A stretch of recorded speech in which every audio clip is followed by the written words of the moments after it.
Salut les reconfinés, c'est Merege, et aujourd'hui, on vient parler du blockbuster d'action Nobody. C'est un film réalisé par le metteur en scène de Hardcore Henry, un film d'action entièrement à la première personne.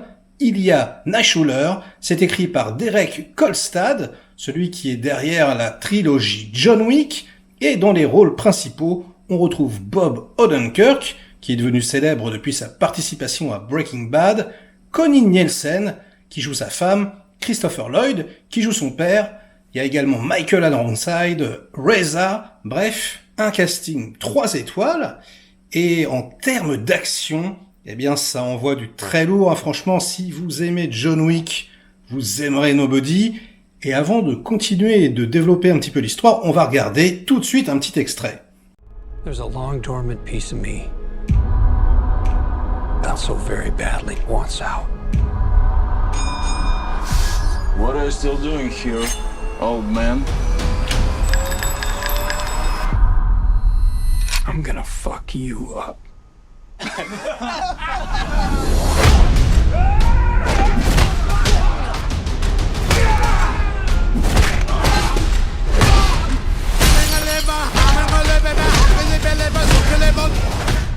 Voilà, alors ça poutre très très sévèrement, la photo est très belle, et c'est normal puisque c'est le chef-op de Midsommar, également de Hérédité, Pavel Pogorzelski, et franchement ça a l'air extrêmement bien shooté, ultra dynamique. Alors de quoi ça parle Monsieur Nobody? Eh bien ça parle de Hutch Mansell, un personnage bien sous tout rapport. Il vit dans une petite banlieue américaine avec sa femme, ses enfants. Il s'occupe également de son père, etc. C'est Monsieur Tout le Monde, hein, le titre, Monsieur Nobody. Voilà, hein, franchement, il passe dans la rue, on se retourne pas sur lui, mais le spectateur va repérer au bout d'un moment que peut-être il a un lourd secret, quelque chose, hein, son passé est assez obscur. Et ah là là, après un concours de circonstances assez épineux, eh bien il doit le révéler. Et là, eh bien on se rend compte que finalement c'est pas du tout Monsieur Nobody, hein, non, on va plus jouer dans la cour de Liam Neeson et Taken, hein, ou comme je le disais au début de la critique, et surtout dans celle de Keanu Reeves et John Wick. Et en fait c'est un expert en flingue, un expert en baston. Le mec est ultra badass, et là, eh bien le film vire complètement à 100% dans le blockbuster survitaminé. Alors de bien des façons, ce film s'apparente à John Wick. De bien des façons, on retrouve un peu l'atmosphère, l'ambiance qu'on a aimé dans cette trilogie. Mais ce qui fait le sel et la particularité de ce film, eh bien c'est le choix de Bob Odenkirk dans le rôle principal. Il est apparemment exceptionnel et phénoménal. Il fait toutes les casquettes tout seul. Il est particulièrement impressionnant. Toutes les critiques sont dithyrambiques. Il est excellent et très impressionnant. On ne l'attend pas du tout dans ce genre de rôle. Et c'est ça qui est très très surprenant, hein. Et donc, il y a une petite, comme ça, originalité, un petit vent frais qui souffle sur le métrage. Et c'est vrai que c'est beaucoup plus amusant pour le spectateur de voir quelqu'un comme lui botter des culs, plutôt que quelqu'un qui est déjà badass comme Keanu Reeves. On est un petit peu habitué. Et donc, rien que pour la prestation du comédien, ça vaut le déplacement. Tout le reste du casting est absolument excellent d'ailleurs. Christopher Lloyd a apparemment des scènes d'action, hein. Il y a quelques photos qui traînent sur le net où il a des fusils à pompe.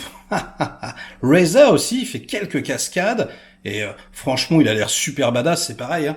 On n'attend pas du tout Reza dans ce genre de film. Et donc voilà, plutôt que d'avoir quelqu'un de surhumain, eh bien là on a un héros un peu plus vieux, un peu plus fragile, qui se fait apparemment botter le cul plusieurs fois, hein. Il se fait péter des bras, etc. Donc il en chie un petit peu plus, il a beaucoup plus de failles, et du coup, ça en fait un personnage beaucoup plus attachant, hein, beaucoup plus humain que robot, j'ai envie de dire.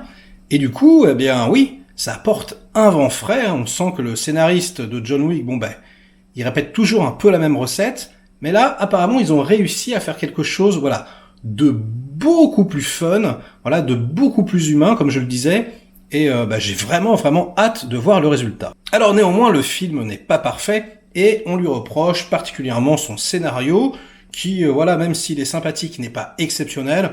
on se repose beaucoup voilà sur des quiproquos, sur voilà des coïncidences, des choses qui arrivent et qui sont un petit peu abracadabrantesques.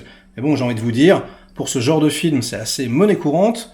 Mais bon voilà, on est plus dans un film qui est instantanément satisfaisant et qui va s'oublier voilà quelques heures, quelques jours après. Mais en tout cas, on va pas bouder notre plaisir. Hein. Franchement, par les temps qui courent, il y a absolument rien à regarder. Donc, je ne sais absolument pas quand est-ce que ça va sortir en France, mais ce que je sais, c'est dès que le Blu-ray sort et est disponible, eh bien, je me jette dessus. Hein. Moi, vous me connaissez, les films d'action, c'est mon dada. Là, vraiment, bah ouais, hein, moi, je suis hypé. Ça, ouais, me plaît beaucoup plus comme ça au premier abord que John Wick. Je préfère que le mec soit vieux. Je préfère, voilà, qu'on aille lorgner un petit peu du côté des Expendables, hein, les grands-pères qui prennent des battes de baseball et qui dégomment tout le monde. Peut-être parce que je vieillis aussi et que ça me fait marrer. En tout cas, voilà, les grands-pères sont sortis, l'acteur est excellent, les scènes d'action, il y en a partout. Bon, eh bien, j'ai envie de vous dire, attendons patiemment la sortie en France et jetons-nous dessus quand ça sera disponible. Bref, ce sera tout pour cette petite preview, hein, les re-reconfinés. Likez cette vidéo si elle vous a plu, délikez-la si ce n'est pas le cas, inondez-moi de commentaires pour faire mâcher le petit robot YouTube, et en attendant, portez-vous bien, ciao.